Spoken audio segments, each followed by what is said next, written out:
Bueno, y ya estamos nosotros aquí en el estudio con Monseñor Ricardo Valenzuela, obispo de Caacupé. Monseñor, gracias por venir, ¿eh? Gracias a Dios igualmente también por la invitación y por el espacio para compartir juntos. Antes de entrar al tema de Caacupé y de cómo se tomó esta decisión, que yo celebro la racionalidad y la madurez, que habrá sido muy difícil realmente, Monseñor, pero antes le quería preguntar, ¿cómo le pegó a la iglesia esta cuarentena?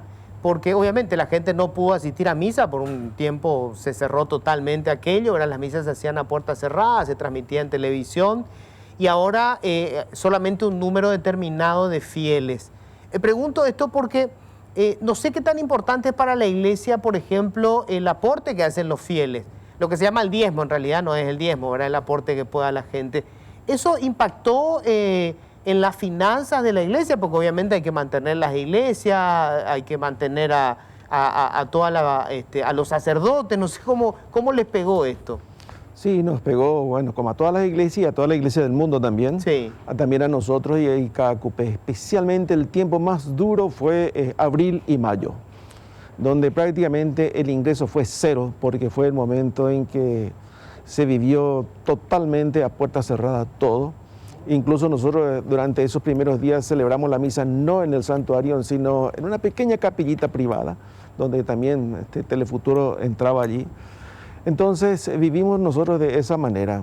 Fue muy duro y aún ahora seguimos nosotros sintiendo todavía el impacto de eso y ojalá que justo estamos alcanzando a sobrellevar hasta este diciembre. Y bueno, con esta pequeña cosa que vamos a hacer por lo menos, vamos a tratar de salvar, pero creo que la gente toma conciencia de lo que es esto, que la iglesia vive realmente, de lo que ellos donan, siempre fue así, desde el principio, y la gente va a tomar conciencia y toma conciencia y hace sus ofrendas, y mediante eso, como se dice, estamos sobrellevando, pero siempre con fe, con esperanza, animándonos mutuamente, hay gente que aporta.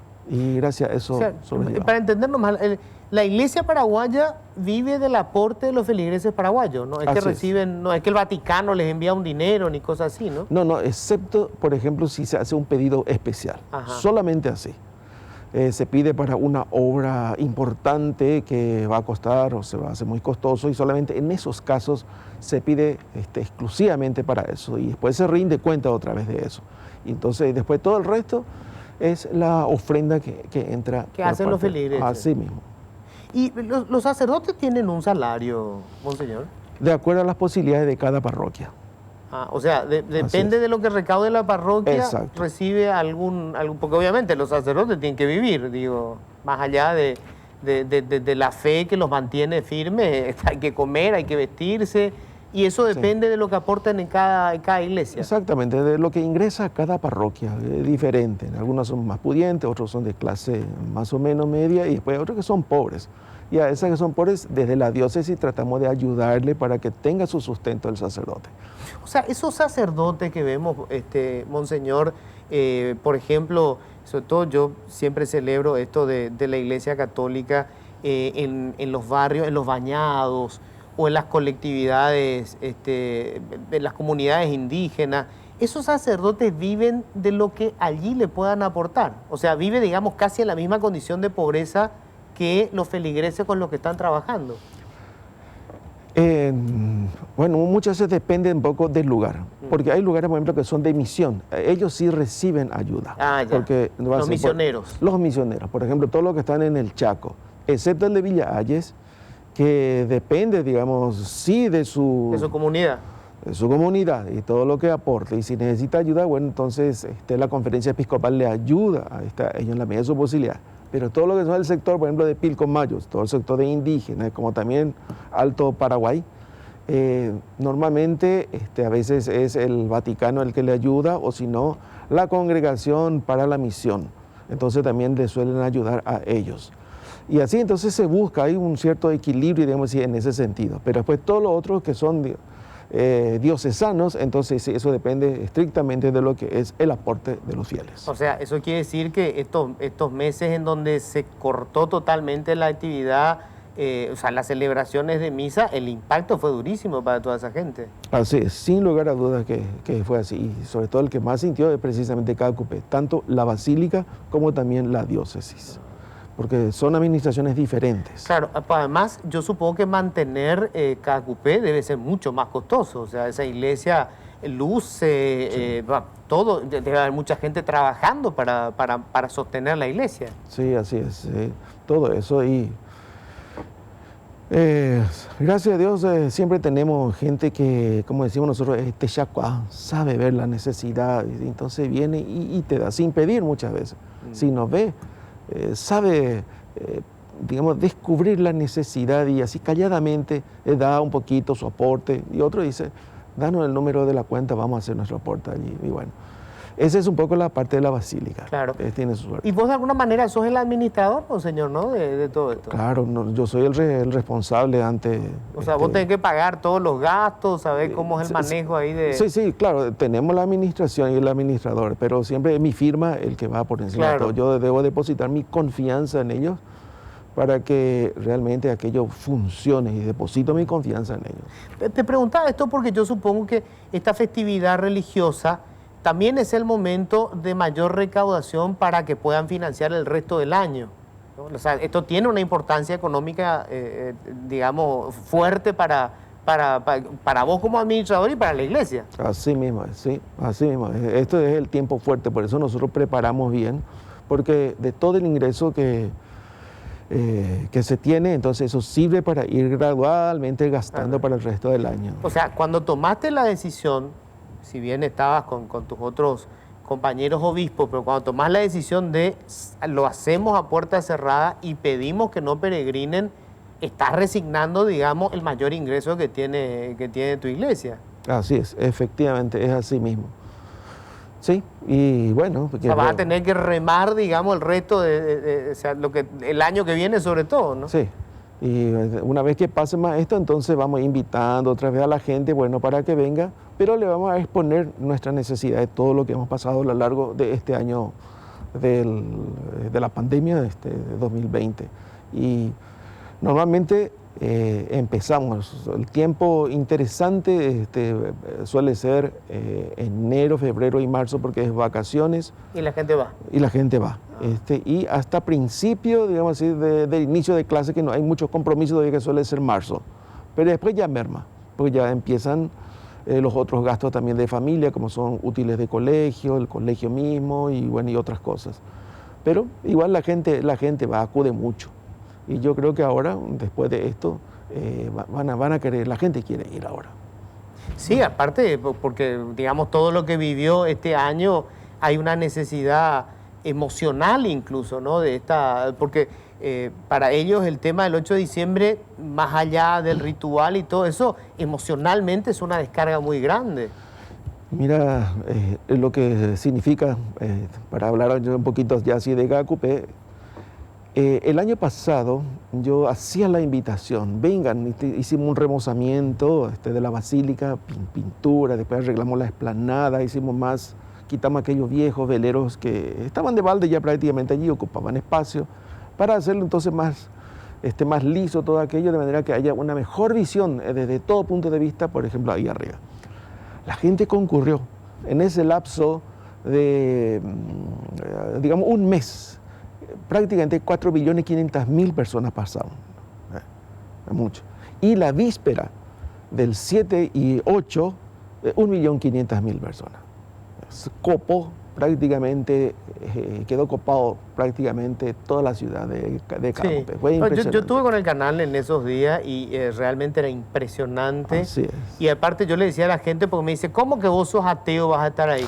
Eso, independientemente de eso, Sí. es emocionante porque uno siente cómo la gente vibra con lo que está sintiendo en ese lugar. O sea, eso contagia igual. Así es. Ahora, ¿qué te decidió, monseñor? Porque caramba, era una situación difícil, acabas de explicar, una situación económica bien complicada, tomar la decisión de no hacerlo, y además yo sé que había presiones de sectores muy conservadores que decían, no podemos por una cuestión médica o por lo que digan unos médicos, pasar por alto lo que es un ritual demasiado importante para nosotros como el 8 de diciembre. Digamos, caía sobre tus espaldas buena parte de la responsabilidad. ¿Qué te hizo tomar la decisión de decir, no, lo hacemos a puerta cerrada? Bien, trabajamos mucho para el protocolo, con más o menos alrededor de unas 30 instituciones. Gobernación, Intendencia, Policía Nacional, Patrulla Caminera, Fiscalía, todas las instituciones. Pues hacemos todo juntos porque todos tienen que participar. Hicimos y salió muy bien, una cosa muy linda. Plenamente aceptó el Ministerio de Salud, nos sentimos muy contentos. Y entonces empezaron después ya, cuando se hizo la presentación aquella vez, comenzaron algunas preguntas, ¿cómo va, Mer? Y bueno, y gracias realmente un poco a la intervención de los periodistas que hacían preguntas con respecto a una aplicación más concreta, ahí comenzamos a ver algunos vacíos. Eso tenemos que ver, nos decíamos luego nosotros. Y cuando llegó ese primer fin de semana, después del anuncio, vimos la cantidad de gente y empezamos a observar nosotros dónde se ubicaban, porque íbamos a pintar ya, y ahora está todo pintado, alrededor de 900 personas, más que 1.900 personas entran así en todo lo que es la explanada. Bueno, vimos que había mucho más. Y en ese momento, nuestra secretaria, la encargada de hacer el agendamiento de la basílica, nos hizo llamar también, nos pedía una reunión porque quería comentarnos algunas cosas. Cuando se hizo la reunión entre todos los colaboradores más cercanos, nos decían, acá nosotros vemos algo que nos preocupa. En primer lugar, los que se agendan son primero familias, pero estas familias vienen con sus niños y vienen también con sus hijos adolescentes. Les decimos que no, pero ellos a toda costa quieren entrar, quieren estar. Y bueno, entonces es el primer planteamiento. Luego están las personas adultos mayores, que por encima de los 70, que son los que más quieren venir. Estos que tienen 80 años y que más todavía son los que hacen promesa que sí o sí, a cualquier precio, tienen que cumplir su promesa. Se estaban agendando ellos. Se estaban agendando. Y muchos de ellos eran sinceros y te decían, en guaraní te decían, mira que yo tengo 80 años, pero a mí nadie me va a atajar, yo igual me voy a ir. Y bueno, y así. Entonces, esa situación le preocupó a nuestra secretaria, entonces quería prevenirnos a nosotros, miren que el protocolo así como va, esto va a desbordar, no se va a cumplir. Y entonces le dije, bueno, si esto va así, ¿qué les parece a usted? ¿Qué es lo mejor hacer? Y monseñor, si realmente queremos que haya un poco más de orden, hay que hacer a puerta cerrada. Es el único camino que nos queda. Y bueno, compartimos un poco allí con todos los colaboradores y ahí surgió eso. Entonces me dieron a mí para tomar la decisión y justo estábamos nosotros de asambleas de obispos. Sí. Entonces yo llevé también esta inquietud y le planteé a la conferencia episcopal y les puse toda esta situación. Se debatió y ellos vieron realmente que sí, iba a ser difícil que se cumpla el protocolo. Entonces, bueno, tomamos entonces esta decisión y nosotros todos te respaldamos. Absolutamente todos me respaldaron. Entonces ahí donde, digamos, sí, tomé un poco el valor para poder hacer, y bueno, y entonces con aquella carta anunciando que tomamos esa decisión. Y así fue un poco el proceso. Pero hay muchas otras cosas también de por medio, ¿no? ¿Te reclamaron después de eso? Bueno, siempre hay pequeños reclamos, pero yo creo que gracias un poco también a ustedes que ayudan a tomar conciencia en ese sentido, aquello quedó muy un poco sin mucho eco, sin mucho eco. Creo que en este sentido prima la cordura, la serenidad y bueno, estamos ya ahora caminando mucho más seguros de que la decisión tomada es la correcta, la más sensata y que va en beneficio de los feligreses, de todo el pueblo y del país también. Me llamó la atención que vos decías en tu carta, nosotros le garantizamos la dispensa, porque sí, claro, esto tiene que ver con cuando la gente hizo una promesa a la Virgen y no va a poder peregrinar, la dispensa quiere decir, no se preocupen, digamos, la Virgen entiende esto y ustedes pueden peregrinar el año que viene o cosa parecida. Sí, así es, incluso también la misa, que para nosotros, por ejemplo, los días de precepto son los domingos. Y en ese caso, entonces la dispensa significa, no se preocupen ustedes por lo del domingo, si es que no van a misa. no sé, se le dispensa, o sea, significa quédense en paz, quédense tranquilos. Nosotros le autorizamos. Y como también lo mismo sucede con las promesas, que es la parte que sí les toca personalmente a cada uno. Especialmente después de las cuarentenas, que la gente quedó con consecuencias de ese encierro y se percibe cierto tipo de problemas psicológicos, incluso de depresión también. Y ellos necesitan ir allá y tienen que cumplir su promesa. Yo le hice la promesa.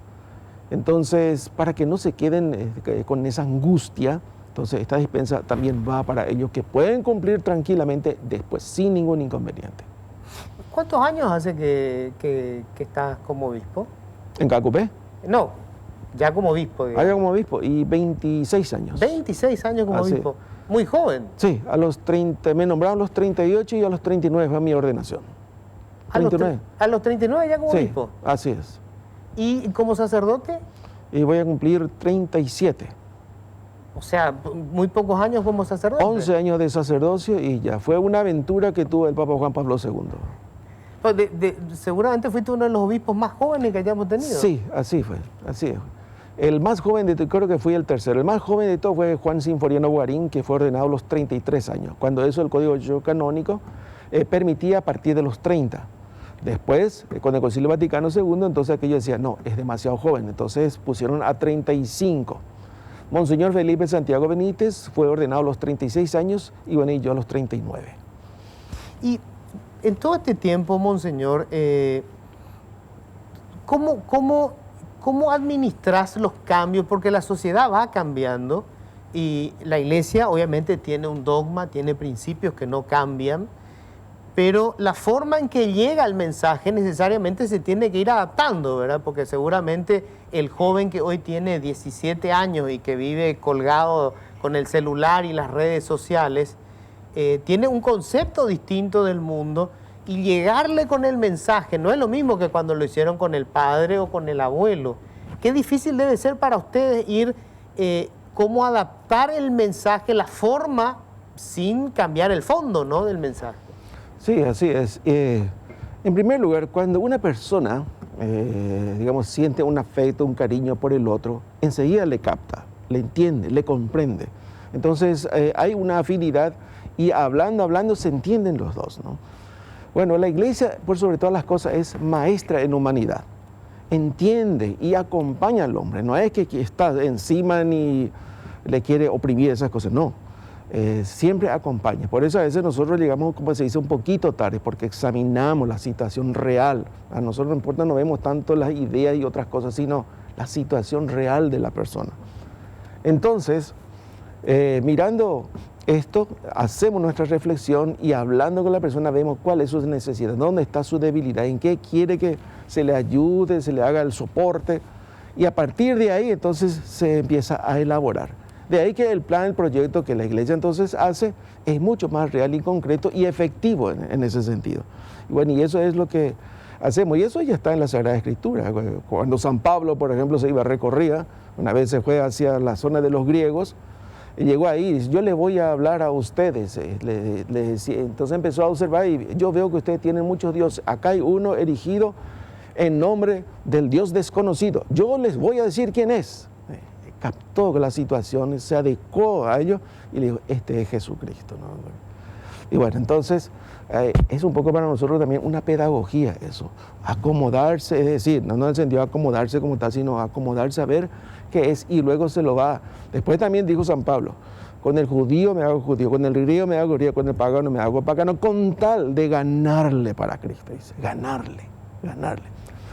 Bueno, la Iglesia realmente cuando vive de esa manera, entonces llega su mensaje. Es real, es concreto, es sincero, es auténtico. Y eso es lo que la gente quiere ver. Eso es lo que la gente quiere escuchar. Ahora, algo que nunca me entendí, Monseñor, es en qué momento ese discurso básicamente de amor, porque yo le decía la pasada en la radio, a diferencia de muchos católicos que profesan el catolicismo, yo leí la Biblia, la leí como 2 o 3 veces, porque aparte es fascinante, es una lectura, más allá de que uno sea creyente o no, es una lectura fascinante. Y tiene dos dos escenarios totalmente distintos. El Viejo Testamento, que básicamente son reglas, y el Nuevo Testamento, que habla de un movimiento humanista, porque Jesucristo, sobre todo digamos, en el relato bíblico, es un humanista que viene a cambiar totalmente las reglas de juego. Y tiene un discurso que se basa básicamente en el amor. Entonces me doy cuenta que hay como mucha gente que pierde el norte porque el discurso es agresivo. Cuando está confrontando con alguien que tiene una idea distinta, que puede estar equivocada la otra persona, pero obviamente para poder, digamos, cambiar a esa persona, no va a ser por el lado de la agresión, va a ser por el lado de la comprensión y del amor, de la compasión. Y muchas veces ese discurso se pierde. Sí, y bueno, a veces predomina la dimensión humana, lo humano. Pero nosotros tenemos que ir poco a poco aprendiendo esto, ir corrigiendo. Tenemos esa capacidad nosotros. Como decía Santa Edith Stein, una judía convertida al catolicismo, se hizo monja carmelita y murió en un campo de concentración. Y ella decía, rara vez he visto a alguien que se haya convertido por las críticas, dice. Y sin embargo le vemos a Jesús cómo actúa. Te voy a decir un ejemplo que a mí me encanta, me fascina. Quiero entrar en la mente de Jesucristo cuando actúa así. Iba llegando a Jericó y en eso le ve a un hombre que se sube a toda costa a un árbol. Se trataba de Zaqueo, ¿no? Zaqueo era un publicano, recaudador de impuestos, lo que hoy sería, por ejemplo, un ministro de Hacienda. Que, bueno, movido por algo, un ministro subiéndose a un árbol para verle a Jesús. Y Jesús intuye, ve eso, y le dice, Zaqueo, baja pronto que hoy me voy a comer a tu casa. Zaqueo no le conocía, pero Jesús le conocía porque dijo su nombre. Eso es un dato muy interesante, muy importante. Jesús ya le conocía a Zaqueo y le miró, se fijó en él. Y bueno, y ahí está, por ejemplo, la actitud de Jesús. Qué misericordioso es porque él era detestado por todos los otros. Y sin embargo, bueno, después tenemos el caso de María Magdalena, una mujer sumamente conocida también por la vida fácil que llevaba, súper conocida. Sin embargo, tuvo el valor ella de acercarse a él y bueno, el dueño de casa le dijo, tú no me recibiste con el perfume ni tampoco con el lavar los pies. Esta mujer no se cansó de lavarme con sus lágrimas, de enjugar su cabello y derramar el perfume, le dice. Por eso te digo que a esta mujer se le perdona sus muchos pecados porque ella tiene mucho amor, la humildad, ¿no? Y entonces, al andar después con Jesús luego, ella realmente se convierte y empieza a ser una mujer totalmente diferente. Y ahí tenemos el ejemplo que, para nosotros, una mujer que era perdida en el mundo, sin embargo, conociéndole a Jesús, conoció lo que es el verdadero amor. Volvió a ser una mujer pura, una mujer íntegra, y bueno, del infierno pasó al cielo, por decirlo, para entender un poco el cambio que se dio en su vida. Ahora, a mí me da la impresión de que muchas veces eso mismo intenta hacer el Papa Francisco y no es comprendido por los propios católicos. Cuando él tiene un discurso de apertura, un discurso de comprensión, de recibir a aquellos que pueden tener, hoy pasó hace poco cuando habló del tema de la unión entre las personas del mismo sexo. La reacción que hubo de muchos católicos, no de todos, porque obviamente estamos hablando de millones de personas en el mundo, pero hay un sector como más conservador que tuvo una reacción casi violenta con el Papa. O sea, esa misma gente, si probablemente lo escuchaba a Jesús convocando a Zaqueo o aceptando, digamos, las lisonjas de María Magdalena, hubiese reaccionado también de manera violenta contra Jesús. Sí, claro, y ahí está. Pues, y fíjate vos también en la última reacción de Jesús, estando en la cruz a punto de morir, con el encuentro con el ladrón aquel. Uno, con su soberbia, tú, si eres el Mesías, bájate de allí y sálvanos a nosotros. Pero el otro le dijo, cállate que nosotros estamos acá precisamente pagando nuestras cuentas. Sin embargo, ¿él qué fue lo que hizo? Y ahí entonces se dirigió y le dijo, Jesús, acuérdate de mí cuando estés en tu reino. Y Jesús le responde inmediatamente, te aseguro, hoy estarás conmigo en el paraíso. Ay, Jesús hasta el último momento, ahí está él y bueno, está para eso precisamente, ¿no? Y nos preguntan, ¿a un ladrón perdonarle en eso? A lo mejor, ¿cuántos años su vida se dedicó a robar? ¿Cuánto daño hizo? Le perjudicó a este, le quitó a los otros, y ahí Jesús le está perdonando. El cambio, ese cambio es lo que es importante, es demostrar ese cambio, hacer un esfuerzo, poner empeño en ser otra persona diferente. Eso es lo que le asombra a la otra persona. Tengo que hacer una brevísima pausa, ¿sí? Brevísima pausa.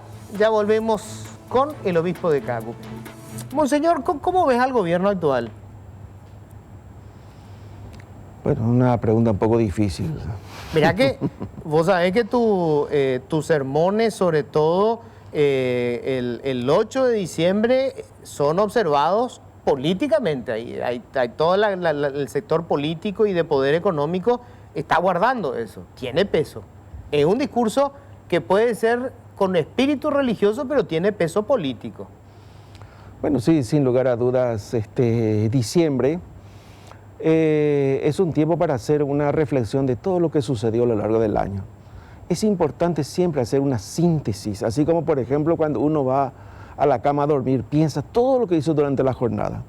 Empieza a sopesar, aquí me equivoqué, erré, voy a retomar, esto voy a recomenzar, esto tengo que cambiar.